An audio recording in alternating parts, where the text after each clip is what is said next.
All right, so today we will finish this chapter. In the last class, we talked about different styles of management, the approach or the way managers handle their staff or deal their subordinates. तो वो हमने पढ़ा autocratic style, democratic, lazy fair, और अब हमारे पास एक और concept आ गया है ट्रेड यूनियन का. ये भी इंपॉर्टेंट है, पेपर में आ जाता है. और एक बात याद रखनी है, जब डिफाइन करें तो हमने, आपको पता है, डेफिनेशन को दो पार्ट्स में डिवाइड करना होता है. At least we must have two identifiable parts there in the definition to get two out of two. तो यहाँ पर अब it is an organisation, it is a body, हम बोल सकते हैं, लेकिन ये इंपॉर्टेंट है कंसिस्टिंग ऑफ वर्कर्स, ये जरूरी है. और वो क्या करती है, वो उनके कॉमन इंटरेस्ट होते हैं और वो वर्कर्स के राइट्स को प्रोटेक्ट करती हैं. अच्छा, यहाँ पर वर्कर्स के राइट्स को प्रोटेक्ट करती हैं, लेकिन कॉमन इंटरेस्ट को, मतलब ये कि majority of the worker they are facing some issue और they have the interest that is being compromised. जैसे कि वेज रेट हो सकती है, वर्किंग कंडीशन हो सकती हैं, वर्कर्स के साथ अनफेयर ट्रीटमेंट हो रहा है, वगैरह वगैरह.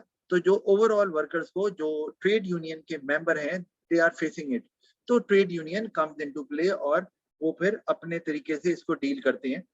और उसके लिए ट्रेड यूनियन क्या करती है, इसका सबसे बड़ा फायदा क्या है कि trade union consist of lots of workers. जो ट्रेड यूनियन होती है तो उसमें होता ही है, it is easier to negotiate.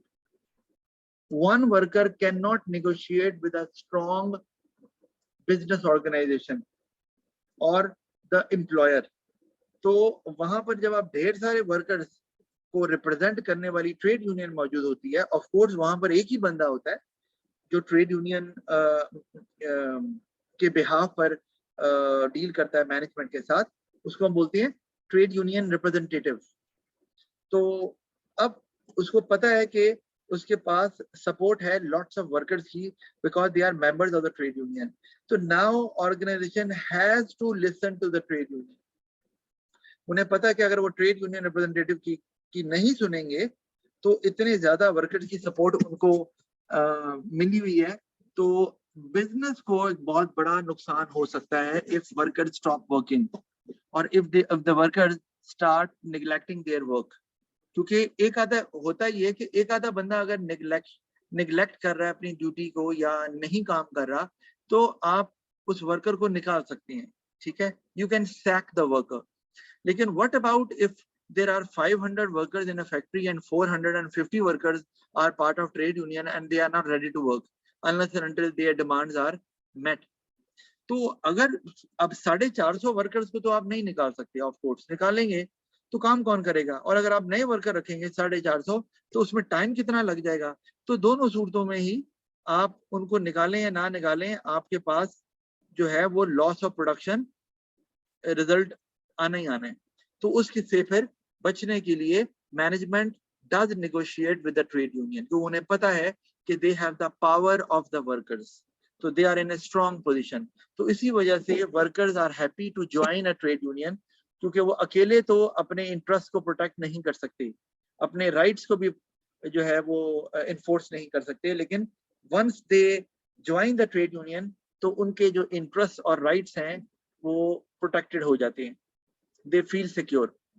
तो ये मेन मकसद है. फंक्शन जल्दी से अगर हम देख लें तो ट्रेड यूनियन के, वैसे तो मैंने जनरली आपको बता दिया है कि पहला फंक्शन अगर हम देखें तो deals with the management to settle terms and conditions of employment. Yes, terms and conditions of employment मतलब कि सैलरी कितनी मिलेगी, कब मिलेगी, उसके अलावा और जो आपकी ड्यूटीज हैं, हॉलीडेज कब होगी, ऑफ डे कब होगा, वगैरह वगैरह, विद पे लीव जो है ना वो कितनी होंगी.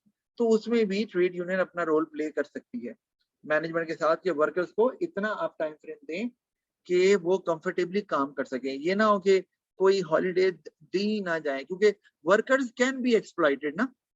अगर वो अकेले, उनकी कोई भी आप कह लो कि सपोर्ट में ट्रेड यूनियन मौजूद नहीं है, तो there will be a problem. लेकिन यहाँ पर इसका मतलब है जो टर्म्स एंड कंडीशन है they will be friendly as well. Friendly in the sense के वर्कर्स को उसमें लीवरेज मिल जाएगा काम करने का भी और रेस्ट करने का भी, and they will be earning a reasonable amount of income as well. तो इस तरह से ट्रेड यूनियन इंटरफेयर करती है। मैं ये नहीं कह रहा कि दे एक्सप्लॉइट द मैनेजमेंट के जी इतनी ही वेज दें या इतनी छुट्टियां आपको देनी पड़ेंगी या इतना काम हमारा वर्कर करेगा, नहीं। मतलब एक जो रूटीन में काम है, जैसे मैं आपको एग्जांपल देता हूँ कि 9 to 5 एक जॉब है आपकी जो रूटीन में करनी होती है, तो वो तो करनी है, लेकिन उसकी एक रीजनेबल अमाउंट होती है ना, which has to be paid by the management, तो उस पर निगोशिएट जो है ट्रेड यूनियन कर सकती है। इसी तरह से अगर workers are not getting their wage at the due time, that is normally और यूजली अ मंथ और आफ्टर अ मंथ, वो नहीं मिल रही, तो again trade union can come into play as well. तो इस तरह के इश्यूज को सेटल किया जा सकता है और टर्म्स एंड कंडीशन जो है वो इस तरह की बनाई जा सकती हैं which workers feel that they are comfortable with. Here it represents workers while discussing individual and collective problems of workers with the management. Yes, problems can be faced by a group of workers or many workers. और उसमें जैसे कि problem आ रही है, working condition are very poor, the workplace where they work it is either too hot or too cold, or maybe cleanliness is not considered, जिसकी वजह से worker their health is being compromised. तो फिर trade union जो है ना वो अपना देख सकती है। इसके अलावा भी और भी चीजें हैं, बहरहाल वो नीचे पॉइंट्स में कवर हो जाएंगी।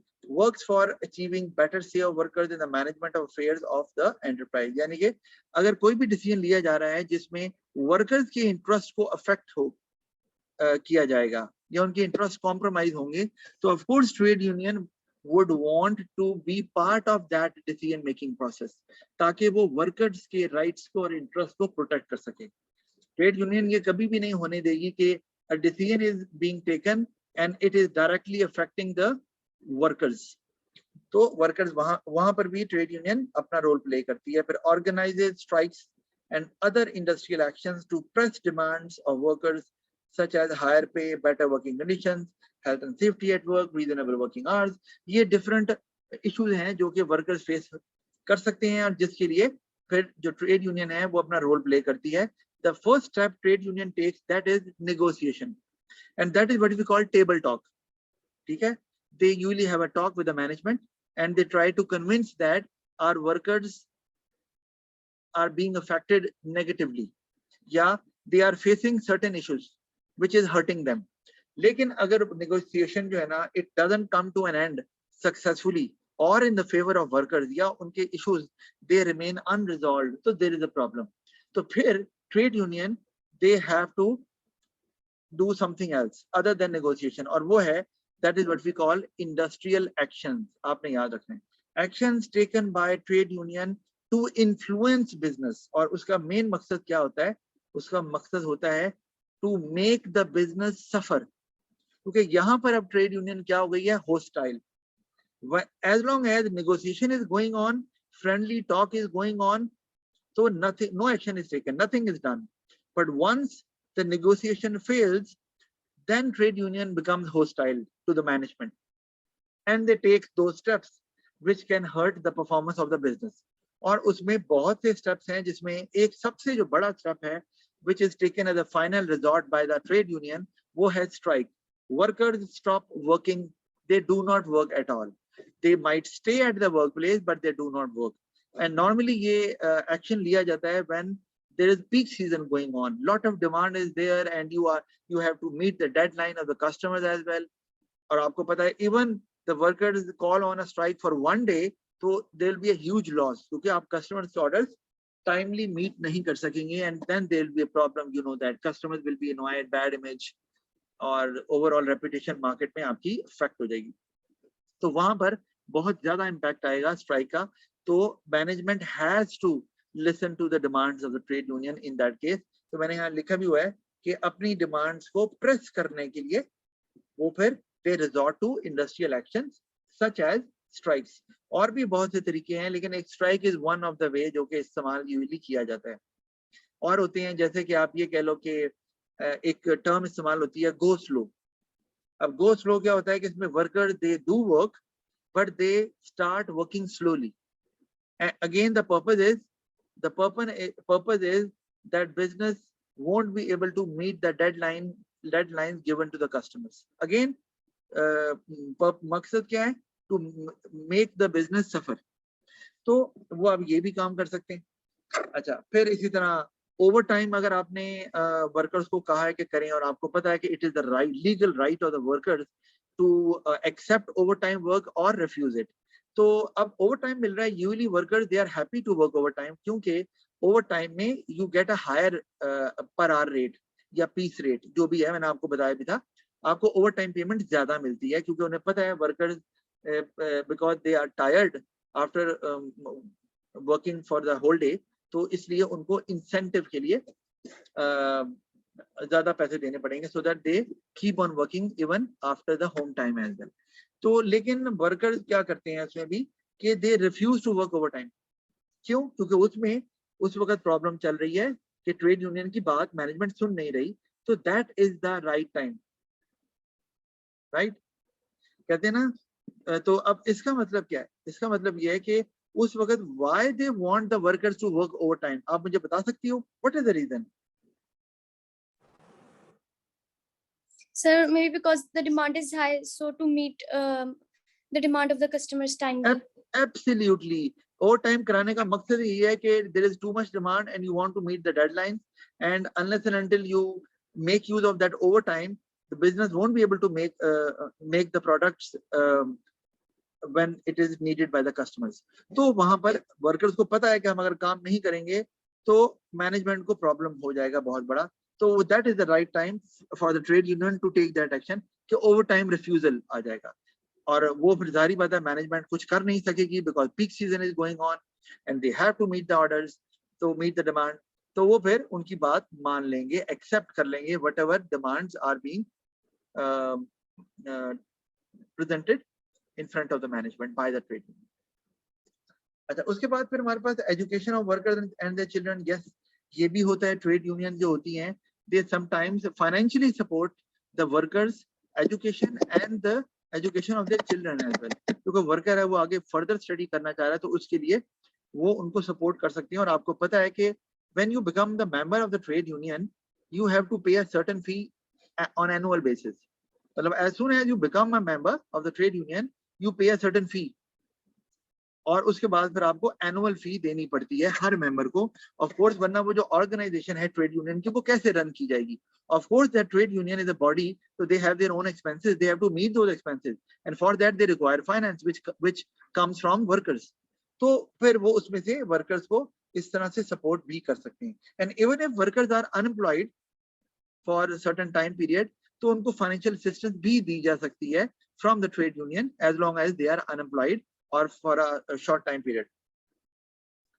फिर welfare and recreational activities for their members, ये भी की जा सकती हैं कि जी आपने कोई टूर करवा रहे हैं आप वर्कर्स का, एक कोई एक्टिविटी करवा रहे हैं जिसमें all workers they will be sitting together and will have a chit chat and they will enjoy that whatever is going on there, healthy activity, तो वो भी ट्रेड यूनियन ऑर्गेनाइज करवा सकती है। फिर works for legislative protection for workers from the government, ये भी काम है कि ट्रेड यूनियन प्रेस करती है गवर्नमेंट को भी, they persuade government to make laws which can protect workers, although making laws is not the area of the trade union, लेकिन ये गवर्नमेंट का काम है, लेकिन वो गवर्नमेंट को कह सकती है ना, of course if there is a body which is pushing the government to make laws which can protect workers, तो गवर्नमेंट को फिर करना ही पड़ेगा ना, क्योंकि उनको पुश जो किया जा रहा है।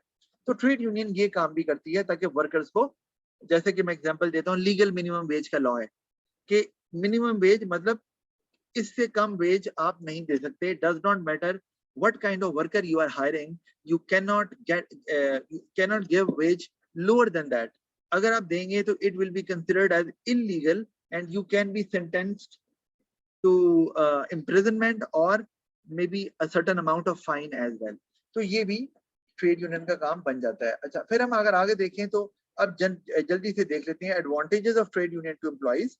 हमने जनरल तो फंक्शन देख लिए हैं, अब एम्प्लॉय को फायदा क्या? बेटर पे स्ट्रक्चर, कि अगर ट्रेड यूनियन को लगता है कि पे इज टू लो और वर्कर इज बीइंग एक्सप्लॉइटेड और वर्कर्स की जो पे है it is not a reasonable amount to meet the basic necessities और डेली एक्सपेंसेस, तो वो इंटरफेयर कर सकती है। बेटर वर्किंग कंडीशन, इसी तरह अगर हेल्थ कॉम्प्रोमाइज हो रही है वर्कर्स की, जो वर्किंग एनवायरनमेंट है is very dirty, is not clean और is not conducive for health, तब भी इंटरफेयर कर सकती है। फिर इम्प्रूव्ड जॉब सेटिस्फेक्शन, ये भी है कि ट्रेड यूनियन कह सकती है मैनेजमेंट को कि वर्कर्स को इस तरह का काम दें जिसमें workers feel player out of it.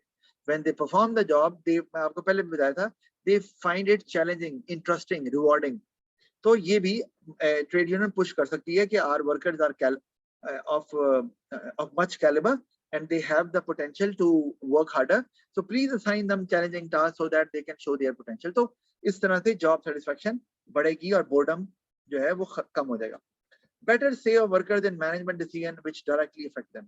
Yes, अब मैनेजमेंट अगर फर्ज किया कि डिसीजन लेती है and they do not involve workers, तो ट्रेड यूनियन पे पुश करेगी मैनेजमेंट को कि whenever you are taking decisions and it directly affects the interests of the workers, you have to involve workers in that। हाँ, otherwise अगर general आप decision ले रहे हैं, जैसे कि आप एक्सपेंशन करना चाह रहे हैं और you are going to introduce new technology, तो शायद वर्कर्स की आपको जरूरत ना पड़े सजेशन की। But if it is directly affecting their interest, जैसे कि आप वर्किंग कंडीशंस को चेंज कर रहे हैं, पे स्ट्रक्चर को चेंज कर रहे हैं, वर्क प्लेस को कुछ आप डिफरेंट करना चाह रहे हैं, तो फिर जरूरत पड़ेगी। और उसमें फिर ट्रेड यूनियन जो है ना वो बड़ा रोल प्ले करती है कि मैनेजमेंट, वो trade union makes it sure कि मैनेजमेंट वर्कर्स को जरूर इन्वॉल्व करे whenever they are going to take such decisions, ताकि उनके भी इंटरेस्ट जो है ना वो कॉम्प्रोमाइज ना हो। फिर आ गया प्रोटेक्शन फ्रॉम अनफेयर डिसमिसल। ये अनफेयर डिसमिसल पता है आपको क्या होती है? No sir. अच्छा, डिसमिसल पहले आपको पता होना चाहिए, अगले चैप्टर में पढ़ना है वैसे तो हमने, लेकिन जल्दी से बताता हूँ। When worker has done something which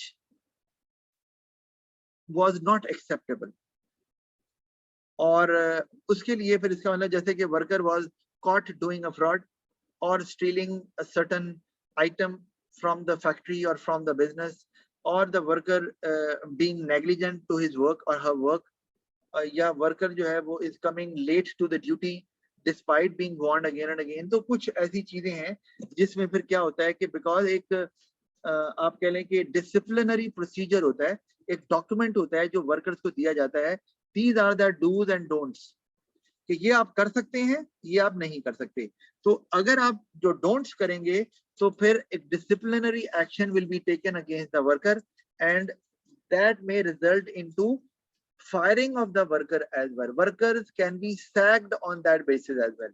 और वो एक लीगल तरीका है। तो डिसमिसल तब होता है कि it is because of the fault of the worker। Worker ने कुछ ऐसा किया है जो कि worker was not allowed to do, तो as a worker or within the premises of the business, तो फिर वो तो डिसमिसल है, that is what we call fair dismissal। Unfair है कि when worker is dismissed because not because of the reasons mentioned there in don'ts, वो ऐसी चीज है जो कि वर्कर का आप कह लो कि वो ऐसी चीज नहीं है जिसको आप फेयर डिसमिसल कह सकें। जैसे मैं एग्जांपल देता हूँ, worker belongs to a certain caste, फर्ज किया you have hired a black person and now you find that that black person doesn't look nice working in your organization, ठीक है, all other employees have fair complexion but one of the employee has very dark complexion, तो अब आप उस basis पे अगर निकालेंगे, yes you are giving the reason, right, क्योंकि डिसमिसल में आप रीजन देते हैं, आप रीजन तो दे रहे हैं but this is not a valid reason। so when you fire a worker without a valid reason we call it unfair dismissal। तो ये भी हमें समझने की जरूरत है। इसी तरह से आप ये कहते हैं कि फर्ज किया, for example a female is working and a female gets pregnant and on that basis you ask that female worker to leave because you are pregnant, you can't work, so we'll hire another worker। this is absolutely wrong and this is not a valid reason at all, because all the organization in the whole world they allow at least 1 month leave or 2 months leave to all females who are pregnant and they are given holidays with pay। so this is the way it is done। so if you actually dismiss a worker on such basis, that will be called unfair dismissal and worker can go to a court against that decision as well। और eventually शायद court जो है वो worker की favour में ही फैसला सुना दे। और वर्कर्स जहां जाते हैं जिन कोर्ट्स में, उनको बोला जाता है लेबर कोर्ट्स, जहां वर्कर्स जाते हैं whenever they face an issue or they have a clash with the management decisions। अच्छा, तो एक तो प्रोटेक्शन मिल जाती है क्योंकि वहां पे ट्रेड यूनियन होती है, तो ट्रेड यूनियन जो पुट फॉरवर्ड करती है case, of course trade union can hire competent lawyers. एक वर्कर के लिए हु इज ऑलरेडी पुअर, तो उसके लिए तो एक लॉयर हायर करना और लेबर कोर्ट में केस को प्रेजेंट करना, इट्स वेरी डिफिकल्ट ना, because money and time will be consumed and worker might not be able to afford it. लेकिन जब ट्रेड यूनियन आती है तो फिर ट्रेड यूनियन की सपोर्ट आ गई है, और ट्रेड यूनियन के शायद अपने लॉयर्स होते हैं who fight for the workers in the courts, तो ये भी एक एडेड एडवांटेज है। फिर financial support if an employ is made redundant, ये मैं आपको पहले ही बता चुका हूँ। अच्छा, फिर डिसएडवांटेजेस अगर मैं दिखाऊं आपको, तो अब देखो ट्रेड यूनियन के डिसएडवांटेजेस भी होते हैं। Generally trade union is form to benefit workers, लेकिन स्टिल उसके सम ड्रॉबैक्स भी हैं। और पहला क्या है, मेंबरशिप फी रिक्वायर्ड। तो इसका मतलब है आपको एक certain amount of fee every year pay करनी है, even if you are able to pay और नॉट। तो एक तो ये आपका एक्सपेंस बढ़ जाएगा as a worker. Apart from meeting your basic necessities, you have to pay annual fee to the trade union as well. एक तो ये प्रॉब्लम, और उससे फिर थोड़ा सा जो है आपके लिए प्रॉब्लम हो जाएगा, वर्कर्स के लिए फाइनेंशियल कंस्ट्रेंट्स आ जाएंगे। दूसरा, has to take industrial action even if they do not agree. ये भी है, मतलब एक इंडस्ट्रियल एक्शन क्या, जैसे एग्जांपल है कि trade union announces, they trade union calls on a strike, they tell workers that you are not supposed to work for this coming week or for the coming 2 days, for example, but that worker wants to work because that worker wants to earn money। लेकिन जब आप काम नहीं करेंगे, strike करेंगे, तो पैसे तो नहीं मिलेंगे। ऑफ कोर्स, फर्ज किया आप डेली वेज पे हैं, तो अब आप काम ही नहीं कर रहे क्योंकि ट्रेड यूनियन ने कहा है स्ट्राइक, तो आपको पैसे नहीं मिलेंगे, तो there could be a problem. अब आप काम करना भी चाहे तो आप नहीं कर सकते because you are part of the trade union and whatever decision is taken by the trade union you are suppose to follow it. तो ये एक प्रॉब्लम आ सकता है। फिर आगे देखें, और एक और सरप्राइजिंगली बात नजर आ रही है कि ट्रेड यूनियन तो एम्प्लॉयज को फायदा देती है, नुकसान भी हमने देख लिया, लेकिन ट्रेड यूनियन एम्प्लॉयर्स को भी फायदा दे सकती है। ये भी एक पॉइंट आ गया। और एम्प्लॉयर्स आप समझती हो क्या होते हैं employers? Who employ the employees, the workers? Absolutely right, employer होता है जो कि हायर करता है वर्कर्स को। तो एक तो सबसे बड़ा फायदा, इजियर टू नेगोशिएट। कैसे भला इजियर कैसे होगा, इसको कैसे डेवलप करेंगे, आइडिया है? नहीं, Because a single person is representing the whole labor, so it will be easier to negotiate. yes, absolutely right, because let's say there are 500 workers and all workers have different issues. So if imagine manager has to deal with every single worker who is working in the organization, it will take the whole year to negotiate with each worker on individual basis. So a trade union may, you just have to deal with one of the worker, one of the person, that is what we call trade union representative. तो आपको सिर्फ उसको convince करना है, that is it. Now the responsibility of the worker belongs to that trade union representative. Once the deal is done, manager कहते हैं okay fine, और वो कन्विंस कर लेते हैं ट्रेड यूनियन रिप्रेजेंटेटिव को, ट्रेड यूनियन एग्री कर लेता है। तो इसका मतलब है ट्रेड यूनियन एग्री कर रहा है on behalf of all the workers who are part of the trade union. हाँ, जो नॉन मेंबर वर्कर्स है उनसे कोई ताल्लुक नहीं है। हाँ, जो मेंबर वर्कर्स है उनकी वो रिस्पॉन्सिबिलिटी लेगा कि now it's my responsibility to convince rest of the workers. अब आप इमेजिन करो कि दूसरा एक जो ट्रेड यूनियन रिप्रेजेंटेटिव होता है ना, वो क्वालिफाइड होता है, एजुकेटेड होता है। तो it is quite easier to negotiate with an educated person who has some sense, okay, who understand logics. तो अब वो चीज अगर आप रॉ वर्कर्स के पास जाते हैं who are not educated at all, तो उनके साथ जब आप नेगोशिएट करते हैं तो वो फील करता है, वर्कर फील करेंगे कि what ever management is saying it must be against us. Management always wants their own benefit, और वो शायद उतना लो लेवल पे जा भी नहीं सकती मैनेजमेंट, बिकॉज वर्कर्स को आसानी से समझ नहीं आता because of lack of education और लैक ऑफ एक्सपोजर, उनको कम्युनिकेशन स्किल्स उनके पास नहीं होती। तो ट्रेड यूनियन रिप्रेजेंटेटिव आसानी से कम्युनिकेट भी कर पाता है वर्कर्स की जो प्रॉब्लम्स होती हैं, इश्यूज होते हैं, और मैनेजमेंट भी आसानी से अपनी बात कन्वे कर पाता है टू द वर्कर्स, क्योंकि जब आपने ट्रेड यूनियन को कन्विंस कर दिया तो अब ट्रेड यूनियन जो भी वर्कर्स को बताएगा workers will consider it their own benefit, because if trade union is saying that we have done a deal and this is in our favor, so they'll accept that, क्योंकि उन्हें पता है कि trade union तो हमारे लिए काम कर रही है। लेकिन यही बात अगर मैनेजमेंट डायरेक्ट वर्कर्स को कहे तो शायद वर्कर्स या तो टाइम बहुत लगाएं, अभी बात की है इंडिविजुअल बेसिस पे, या दे वोंट एग्री, क्योंकि उन्हें लगेगा maybe back of the mind they have their own motives और हमें शायद बेनिफिट नहीं होने वाला। तो इस तरह से बहुत ज्यादा फायदा हो जाता है। Lot of time can be saved, जो मैनेजमेंट जो है फोकस कर सकती है on taking crucial decisions which can take business to a certain height, which can make the business successful. अच्छा, फिर दूसरा, management only has to satisfy the trade union representative, मैं आपको बात बता चुका हूँ, तो टाइम बच रहा है। फिर help in building good relationship with employees, yes, क्योंकि एम्प्लॉइज को कन्विंस करना आसान हो गया, क्योंकि आपको ट्रेड यूनियन को कन्विंस करना है, तो उससे trade union acts as a bridge between the employees and the management.